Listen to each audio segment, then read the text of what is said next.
Tita Edna ang tawag dyan, globalization. Kahit po ang titulo ay sa wikang Ingles, ang puso naman ay Pinoy na Pinoy. Galing, no? Okay, next question. Parang naubusan na tayo ng mga Tagalog titles. Samantalang may kasabihan sa turismo, all fun is still in the Philippines. Totoo po yun. Pero sa pag-iiba ng pag-ikot ng mundo, ang lengguwahe ay mahalaga, ngunit ang mas mahalaga ay ang diwa at ang pusong pinagtaglay nito. So, kahit po mga wikang Ingles, ang titulo nila, Last Song Syndrome, The Panty Sisters, okay, at saka Cuddle Weather, naniniguro po kami na pagkabasa namin ng script at pagkakita namin ng pitch deck, Pinoy na Pinoy po ang nilalamang mga tema at kaisipan ng mga material na ito. Eto magtatanong si Mario Bautista. Entries na wala dun sa ibang entries na istabit sa inyo. At ito yung hanapin. Ilaglag ko yung iba. Okay, unang-una, Archie. Oo, bahagi ako ng Sine Filipino rin. Okay, so no offense meant doon. Okay? So ikalawa, its uniqueness. It's a matter of the right combination. Each of these stories is very unique. In other words, hindi yung run-of-the-mill, color by numbers movies ito.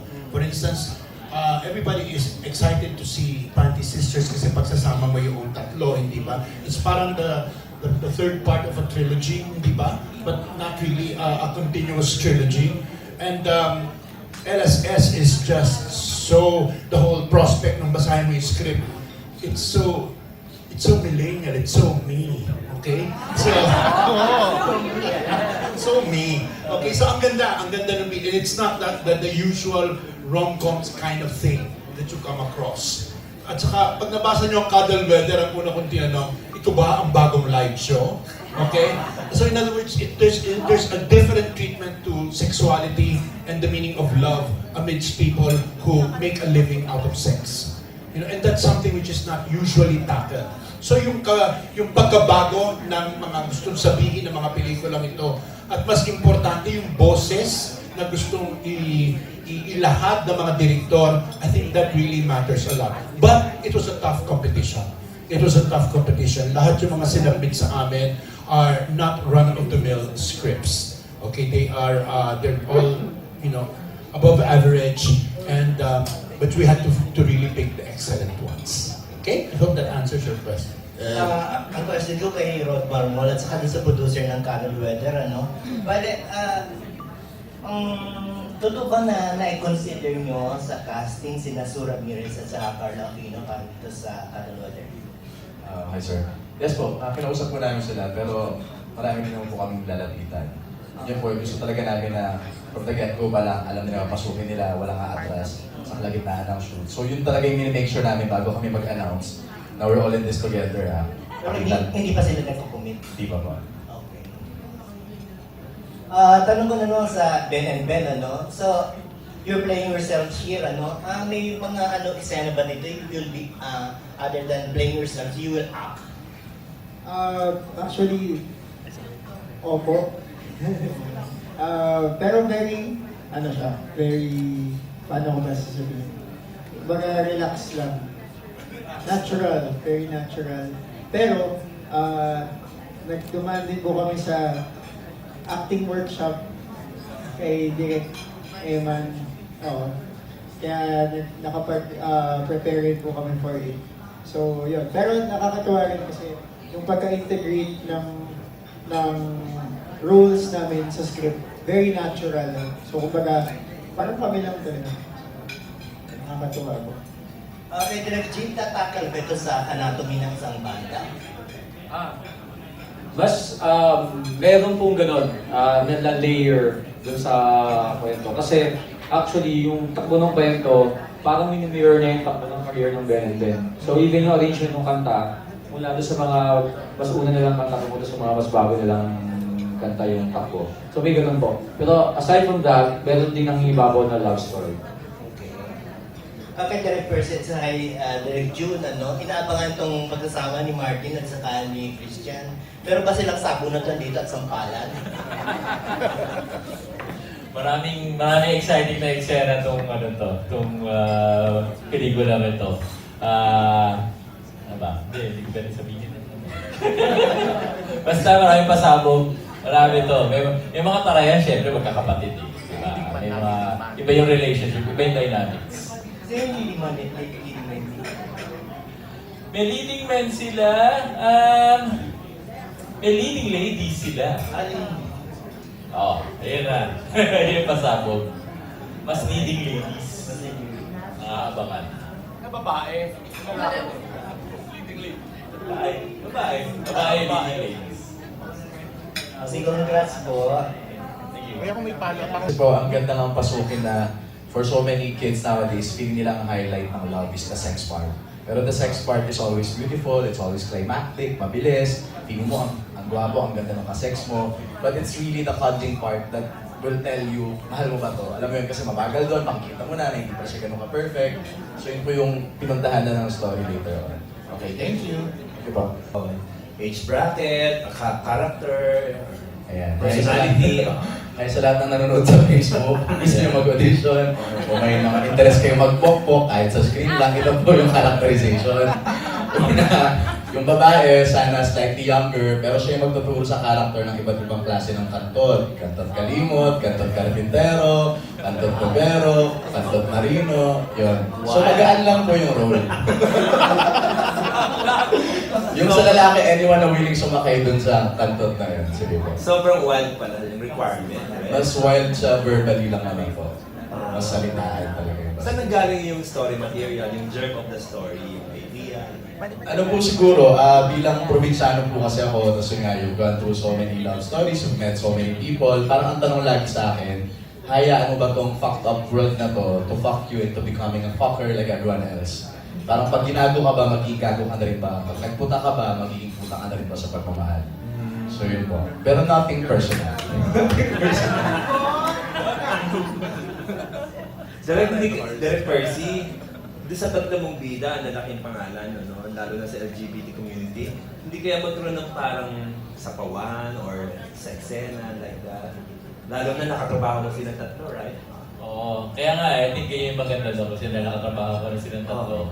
Alam ko na what to do, what the strengths are. Tsaka, yun yung strength with the script. Lahat ng characters may moment talaga eh. Kasi we really view it as a multi-character story. At kailangan makita ko paano sila nagsama-sama. Si Direct Jun, baka pwedeng mag-share ng konting gist of the story or the three characters kasi inaabangan ng Pwede mo siguro i-share? Oo. Ang pinaka-gist nito, magkakapatid sila na umalis sa bahay dahil yung tatay nila napaka-homophobic and hindi naging mabuti sa kanila. Okay. But years later na magkakahiwalay na sila, the dad is dying. Okay. At sinabi sa kanila na makukuha niyo yung mana ninyong 300 million. Wow. Pero kailangan bigyan niyo ako ng apo. Opo. So, pang magiging contest. So, what happens to these gay characters na kinakailangan magpakalalaki for the father? So, it's still about acceptance, Yeah. but again, gaya ng mga ginagawa namin, lagi namin ginadaan sa comedy yung pagtalaki ng mga serious themes and topics. Anong pakiramdam ni Martin at ni Christian unang offer sa inyo yung role? Ako masaya. Kasi alam ko naman po, I hope na mangyari to one day ulit. Magsama-sama kami nila Direct Jun at Direct Percy. Natuwa lang ako na ito na siya. So, masaya ako. Tapos makakatrabaho si Martin and si Paolo ulit. So, kagaya nga ng kwento ko kay Direct Percy, nasa mall ako. Alam niyo naman po ako kapag na-excite, kung ano yung emosyon ko sa moment na yun, na ilalabas ko siya agad. Nagtatalon ako sa mall, wala akong pakialam sa mga taong dumadaan. So, ayun, masaya. Sobrang excited kasi alam kong hopefully sa buong pelikula ko. Ako naman medyo fresh pa kasi yung Born Beautiful. Pag-uusapan namin na direct yung Beautiful Universe. Hindi ko naman inakala, very very soon na pala. So alam mo yung excitement ko. Hindi ko, agad-agad. So talagang grabe yung excitement ko. So nag-uusap pa lang kami ni Direct Percy. Sabi ko, game na ako saan wala pa nga sinasabi ng manager. Kanina nung nag-usap pa kayo ni Christian about Barbie, ganyan, wala naman gano'n. Wala naman po. Wala naman. Parang pinag-usapan namin na ngayon lang kami nakita after all, di ba? Parehas kaming barbs pero ngayon lang kami nakita. Ayan, ang saya. Full disclosure, hindi talaga kami nagkagawa ng criteria kasi we believe na hindi naman namin talaga ginigrade yung mga films. We're curating a selection which we believe can be appreciated by the target audience na ini-aim na i-cater ng PPP. So that's why I'm very, very proud dito sa selection na to kasi napakaganda at napaka-focused ng target audience nila. You have cuddle weather that's appealing to a more mature millennial or yung mga siguro R13, R16 up. Pero yung mga ganyan, so mas mature yung audience. So lumalaki at nag-widen yung range ng audience ng PPP. Of course, you have a millennial film that's talking about, dreamers na nakapaloob sa isang sa songs ng Ben and Ben na talagang pag nakinanong mo ang kahit sino millennial, even my daughter knows Ben and Ben. And then you have the Panty Sisters naman, na pang family, na isa to sa mga hindi pa masyadong na-explore na audience ng PPP. So this is the opportunity for us to bring in the families and be part of our event this year. So ganun kami magproseso nila Direct Joey. It's always a very democratic discussion. We try to make sure na yung mga genre na pipiliin namin are very different from each other. It's not your typical romantic comedy. It's not your typical romantic drama. So we're very open. Marami pa kaming mga genre na hindi pa na-explore. Horror, action, historical films. I mean, there's so much more that we are looking for para makumpleto natin yung ating 8 bagong pelikulang kalahok at ipe-present for Pista ng Pelikulang Pilipino. We're looking for 5 more. Hindi naman nalilimitahan sa more on the commercial appeal, yung gano'n. We've gone through the last 3 years of PPP is an opportunity for us to understand our audience. And very clear tayo talaga sa PPP that PPP is a platform to reach out to the widest market possible because you're talking about 900 cinemas just showing PPP films. So dapat yung mga kahit sa mga probinsya, kahit sa mga regions, palatable at accessible sa kanila ang mga pelikulang ipapalabas natin. And I feel that these 3 films know their audience and understand how to get to the audience na kinikater ng PPP. That's why I'm very, very proud of it. May parada pa. Paggamit ng mga salita na naging, alam nyo yung sa Born Beautiful, di ba? Kaya nagkaroon ng R18.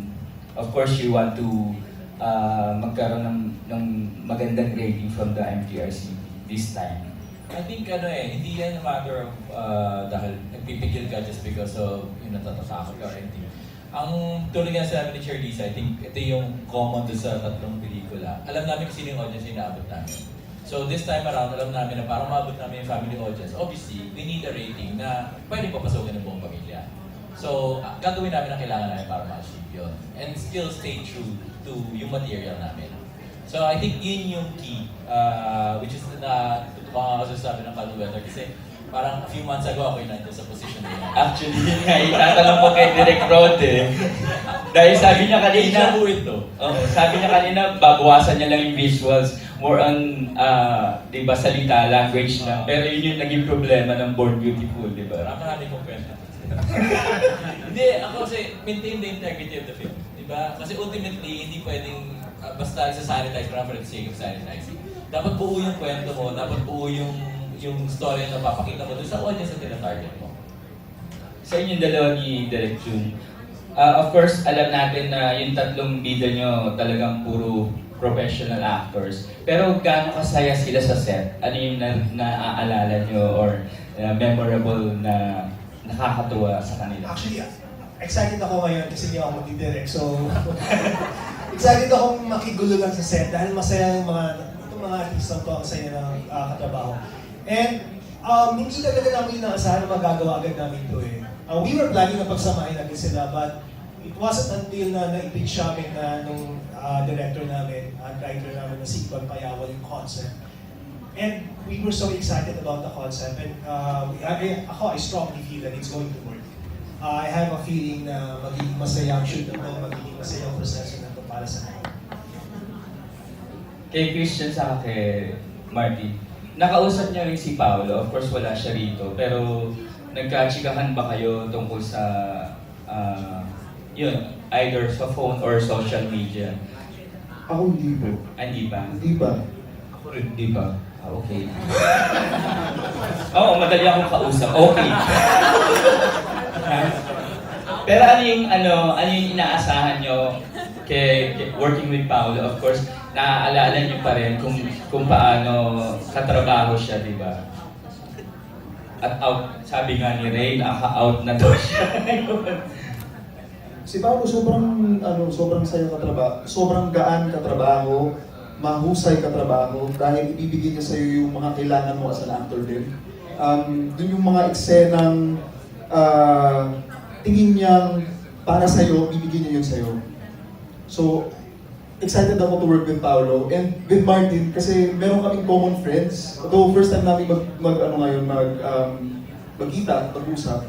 Meron kaming mga common friends na ka-work ko ngayon na pagkukwentuhan namin minsan, like say for example, sino yung mga friends na ganito, lalo na Born Beautiful, hindi may iwasan mapagkwentuhan talaga.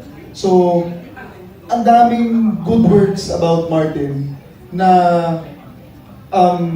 professional na trabaho, mahusay na trabaho. Uy, ano kaya ito? Mahusay na trabaho. So, excited. Ako naman, si Paolo konting scenes lang nakasama ko siya sa Born Beautiful, pero yung mga eksena namin, yung pinanood ko na, yung mga naging paborito ko, Stand out talaga. yung Mama Mary scene na controversial nga, Mama Mary scene.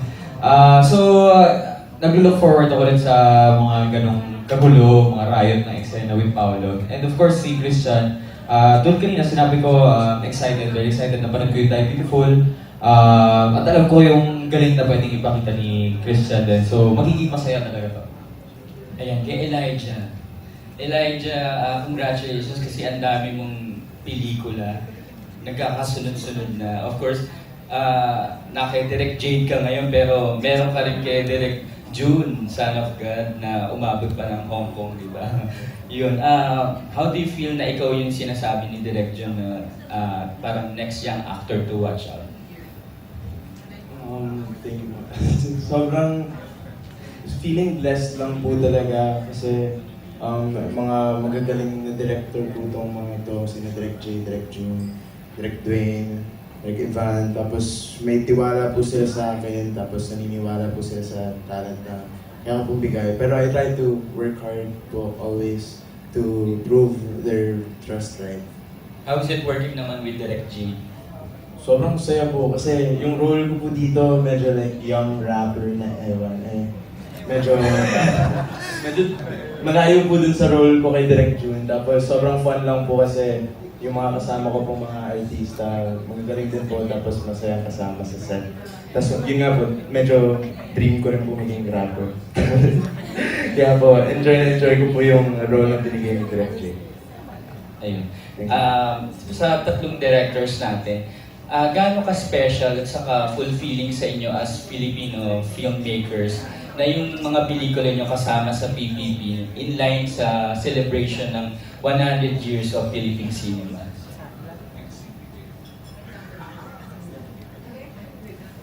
Yung tatlong directors natin. Ayun po, nung pinubuo po namin nila Tonet and Dan kung kwento na ito, ang idea naman po talaga namin is to reach out na to as many people as possible using a story na hindi pinag-uusapan ng marami. So I think it's so perfect na sa Pista siya gagawin kasi it's a celebration of all stories. And dapat, kasi parang yun nga ang pinaka-leading na genre or box ngayon is rom-com. And then feeling namin, yung mga love makers, professional love makers, sila yung may pinaka-profound understanding of love. So it's just perfect to tell their story, their love story ngayong 100 year ng Philippine cinema. So we're very thankful kasi talaga kami wala pa kami nasisimulang shoot, wala pa artista, so talagang tiwala sa kwento yung binigay sa amin kaya sobrang pong salamat for this. Direk, kung hindi ka daw ba makakakuha ng sikat na artista, would you settle dun sa hindi non-actors or yung hindi masyadong sikat pero magaling? Sobrang pong willing po kami kasi ang gusto naman namin is yung kaya niya talagang Kasi marami na po kami interview ng bokbok eh. High-end, low-end, lahat, budget, mga ganyan. So, ang complex talaga ng character that they have. So, ang priority po namin is someone na kayang maging vessel for that kind of characterization. So, Why dito. don't you try a lesbian? Po, Why don't you try a lesbian? ako po as a person. So. Artista, a lesbian is probably more sensitive than the women. Because they're more complex. Wala naman po ano, wala pong prejudices. Bakla, syempre, game po tayo sa kahit ano. Mahalaga po kaya nang gawin yung character po. Ready ka sa magiging outcome, direct, ng box office. Ready po. What I mean was that yung actress na lesbian, hindi yung lesbian character. Lesbian siya in real life, but she can play woman, she can play bokbok and everything. Yes po, sobrang open. Legal babae. Naghanap ka po ang klosete eh, para hindi ko kaya niya yung ganun. Si Ice nga daw, di ba? Natakasan dun sa eksena na yun. So we were all very happy. So we're very excited. In fact, baka hindi lang na marami. We've been developing the movie for quite some time. Last year, gusto na namin siyang sali-sali sa movie. But then, pa kami ready na. Kasi malayo pa yung takboy ng pelikula na shoot. So, kami ready. So, this year, mapalad kami na nabili kami for PPP and parang nag-align ng universe na this time we're part of it. And speaking personally, I'm really a movie lover first before I'm a filmmaker. So, I've always enjoyed it for the last 3 years. And I'm happy to be part of it this year. Congratulations sa good luck sa inyong lahat. Metro Manila Film Festival na parang ganyan din ang ginagawa, lahat puro Tagalog movies, no? So ano kaya magiging effect nito sa Metro Manila Film Festival? Kasi mas liberal ang ang mga criteria nyo sa pagpili ng pelikula, hindi kayo masyadong tumitingin sa box office potential ng stars. Actually, lahat po ng ginagawa nating pelikula targets a specific audience. I don't think there is really a film na parang, ay, lahat yan manonood, di ba? So, yun din po yung ina-advocate at ina-evangelize ng FDCP ngayon, that bawat pelikula na ginagawa natin, dapat naiintindihan natin kung sino yung audience na kinikater nito. MMFF is a totally different animal. The audience they cater every Christmas, pamilya po talaga. Kaya naiintindihan din po natin yung nature at tema ng mga pelikulang pinapalabas tuwing December. Dahil ito po talaga yung mga pamilyang nabigyan ng pamasko, sama-sama po silang manonood ng sine. So, there is a certain kind of direction as to the kinds of films na nakapaloob po sa MMFF. With Pista ng Pelikulang Pilipino, it's creating an identity that we're still latching on to the mainstream audience, to the mainstream, to the genre films as a theme, but we can explore on more creative, unique, at mga narratives po na hindi normally siguro matatalakay pagdating sa December na lahat gusto lang tumawa at lahat gusto lang maging masaya. So, I think PPP is becoming an effective platform for us to explore and to just really encourage our producers to be more creative and to braver with their narratives. Pero alam nila na dahil mainstream ang audience ng PPP, hindi sila gagawa ng pelikulang hindi rin commercial. So the mixing, actually the industry has a very, natin right now, meron tayong very extreme, meron tayong art house films, and we have films na super local naman, talagang very, very domestic. What PPP aspires to be is to be that middle ground. So we can look for films, elevated genre or art house with commercial viability. So ito yung kailangan nating hulmahin din pagdating sa pelikulang Pilipino. So, okay, tanong ko din sa mga producer at director na yan. Meron kayong 2 million grant na bibigay ang FDCP to use for production and marketing. But anong gagawin nyo para, kasi reklamo kayo ng reklamo na hindi sinusuporta ng mga pelikula nyo, ng ating pamahalaan at hindi pinanonood. So with this 2 million marketing, you must be able to do something to encourage the audience to go and watch your films. Kasi bihira na talaga manood ang mga Pilipino ng Tagalog movies ngayon. They go to Netflix, they watch it for 450 a month, and they watch all the films they can watch. So why don't you encourage them to go back to the theaters and watch and have that theatrical experience that we, when we were young, were able to experience inside the cinemas? Tama. Sabi ko, tama!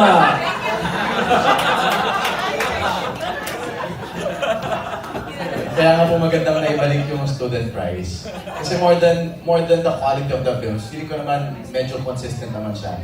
Ang reality is, mahirap na yung mga tao. Punta ka ng sinehan, mababa 500, wala kang pang jowang kasama yun.